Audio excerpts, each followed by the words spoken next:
Hello అందరికీ welcome back to Anu KR vlogs. నేను మీ అనురాధ. ఈరోజు మన ఛానల్లో రెసిపీ వచ్చేసి జ్యూసీగా ఉండే చికెన్ కర్రీ రెసిపీని చూపించబోతున్నాను.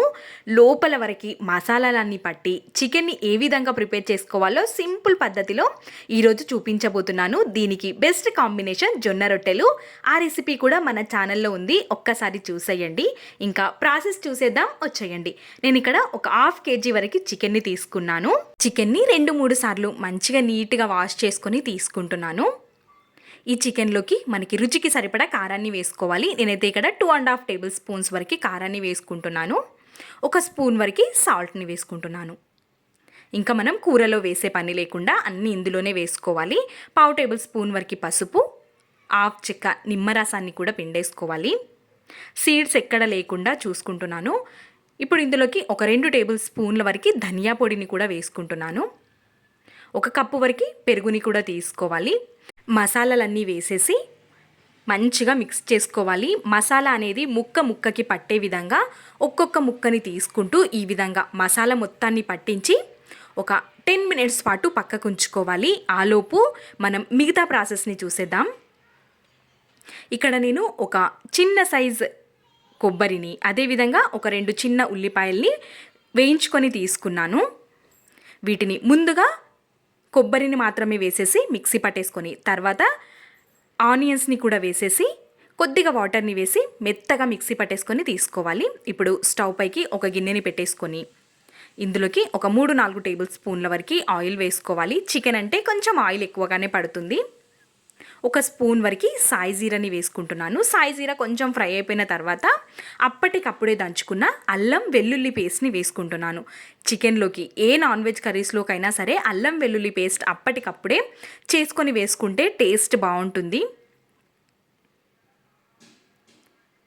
ఇప్పుడు అల్లం వెల్లుల్లి కొంచెం ఫ్రై అయిపోయిన తర్వాత మనం మ్యాగ్నేట్కి పెట్టుకున్న చికెన్ని వేసేసుకోవడమే. సింపుల్ పద్ధతిలో చేసుకోవచ్చు ఈ చికెన్ కర్రీ. బ్యాచిలర్స్ నుండి బిగినర్స్ వరకు ఎవరైనా చేసుకోవచ్చు. ఇంత సింపుల్ ప్రాసెస్లోనా అంటారు. ఒక్కసారి ట్రై చేసి చూడండి. మొత్తం చికెన్ని కలిపేసుకొని నేనైతే ఇక్కడ కుక్కర్లో చేస్తున్నాను.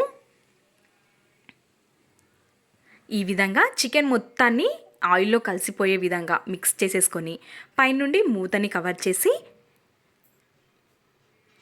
ఒక 5 మినిట్స్ పాటు లో ఫ్లేమ్లో ఉడికించుకోవాలి. తర్వాత కొత్తిమీర, పుదీనాని వేసుకొని, పుదీనా కొత్తిమీర ఎంత ఎక్కువగా ఉంటే నాన్ వెజ్ కర్రీస్ అంత బాగుంటాయి. కాబట్టి కొత్తిమీర, పుదీనాని పైనుండి వేసేసుకొని మొత్తం ఒక్కసారి మిక్స్ చేసేసుకొని మూతని కవర్ చేసి ఇంకా కొద్దిసేపటి వరకు ఉడికించుకోవాలి.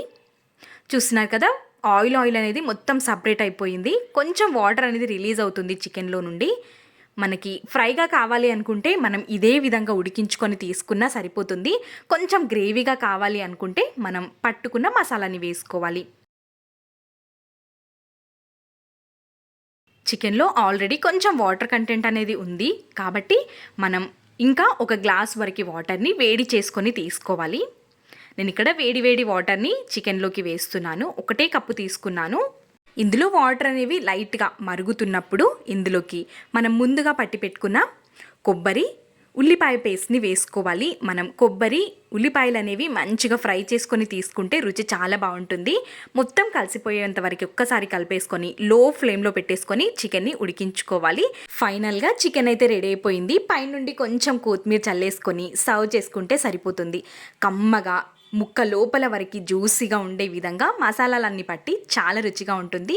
దీనికి బెస్ట్ కాంబినేషన్ జొన్న రొట్టె, బగారన్నం. అవి మన ఛానల్లో ఉన్నాయి, ఒక్కసారి చూసేయండి.